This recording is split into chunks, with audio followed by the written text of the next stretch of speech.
Des collages, des sculptures dans un esprit surréaliste, les œuvres d'Antoine Chab interpellent au premier regard. Et c'est en fait sa propre description du monde qu'il propose à travers des assemblages délirants et des juxtapositions étranges.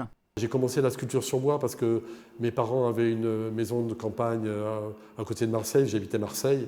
Et en fait, je vais vous expliquer parce que c'est une belle histoire, parce qu'en fait, il y a eu un hiver terrible en Provence où tous les oliviers ont gelé. Et je me suis retrouvé devant des champs d'oliviers morts. Et on les coupait pour faire des feux de cheminée, pour se chauffer. Mais moi, je trouvais que ce bois d'olivier... J'ai commencé par sculpter le bois d'olivier.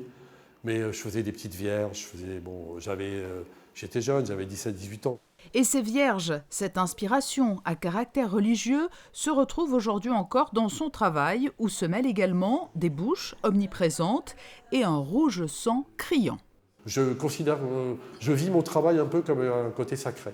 C'est-à-dire, si vous voulez, je me lève très tôt le matin, je travaille toute la journée, je suis suis plus du tout en communication avec le monde, et je vis mon travail, enfin mon modeste travail, comme n'importe quel artiste, mais d'une manière sacrée, c'est vrai.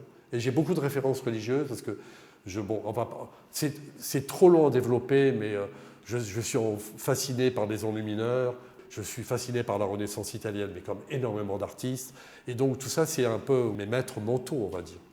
C'est dans son atelier varois, à Saint-Raphaël, qu'Antoine Chab met la dernière main à ses œuvres préalablement dessinées dans sa résidence de la banlieue parisienne.